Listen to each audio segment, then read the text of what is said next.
እንግዲህ ቤተሰቦቻችን ዘፈኑ ታውቁታላችሁ።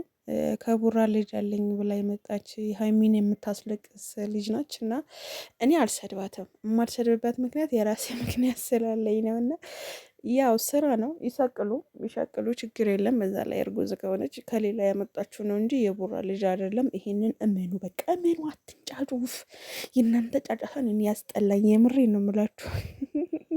አቤት አቤት እህቴ እንዴት እንደሚረግጡሽ እዩ ብታዩ። ግን እቺ ደግሞ እንደ ሄርሜላ ናት። የምሬ ነው። በቃ ቢረግጧት ራሱ ምንም አልሰማም። እና ዘፈኑ ደግሞ ቤት አልመጣም። እየሄድሽ ቡራ የሀይሚና የሀይሚ ብቻና ብቻ ነው። ሳህ ወለላ ሹሃዳ ያኔ በቃ እንትናት በቃ ያረገሽለት ልጅ መልሽለት ለሰውየው ማለት እኛ እናውቃለን። እዩ በቃ አትጃጃይ የምር። ስለዚህ በሆድሽም ያለው ልጅ ገና ሳይሆን አታስረግጪው። ቢያንስ ከተወለደ በኋላ ቢረገጥ ይሻለዋል። የኔ አባት እንደ የምትቀልዱ በልጅ የምትቀልዱ እንደ እግዚአብሔር ያስራችሁ ይስጣችሁ። ግን ከሌላ ነው፣ አትስደዋት። የቡራ ደጋፊዎችን ቢሆን ማለት ነው። ግን የቡራ ልጅ አይደለም፣ እመኑኝ። እኔን አታምኑኝም? እኔን አታምኑ። ምን አስባችሁ ነው እንዲሁ ብላችሁ ጋሽዬ ራሱ ወደ ሚዲያ አመጣችሁት።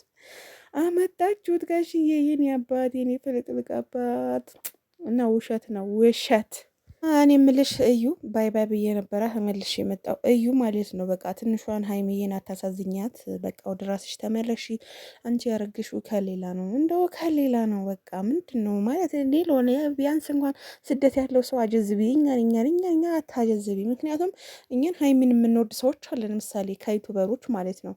ከፈትፋቶች እንበልሽ እንጂ ምሳሌ አንቺ ስትመጪ እኔ ከአንቺ ጎን መሆን ነበረብኝ። ሀይሚዬ ባልወድ ማለት ነው። በቃ ሂጂበት ለማበረታታት ምናምን በቃ ዩቱበሮች አስነስቼ ቲክቶከሮችን ምናምን በቃ ደይዬ እንደዚህ ነው ብዬ ከአንቺ ጎን ነበር መሆን የነበረብኝ። ግን አይሆንም። የቅመሟ ነው ብሩክ፣ የቅመሟ ነው ደግሞ። አታፍሪም? ወደ ብሩክ ተጋረግሽው። እኔ እኮ መሰደብ ሲያምራችሁ መረገጥ ሲያምራችሁ የምታደርጉት ነገር አንቺም ሄርሜላም በቃ አንቺ ደግሞ በቃ ተመቸሽኝ። በጣም ስድቡ ምንም አልመሰለሽም።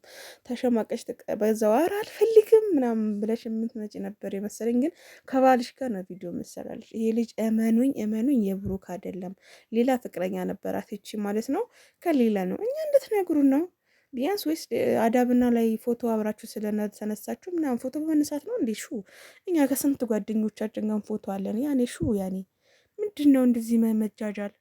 በቃ ልጅቷ አታሳዝኛት። ሀይሚ ልታቅ ትችላለች ስለሷ። ግን ጭራሽ ጋሽዬ ላይ ደግሞ ሲመጡ ይደብራል። እና ውሸት ነው ውሸት፣ 100% ውሸት።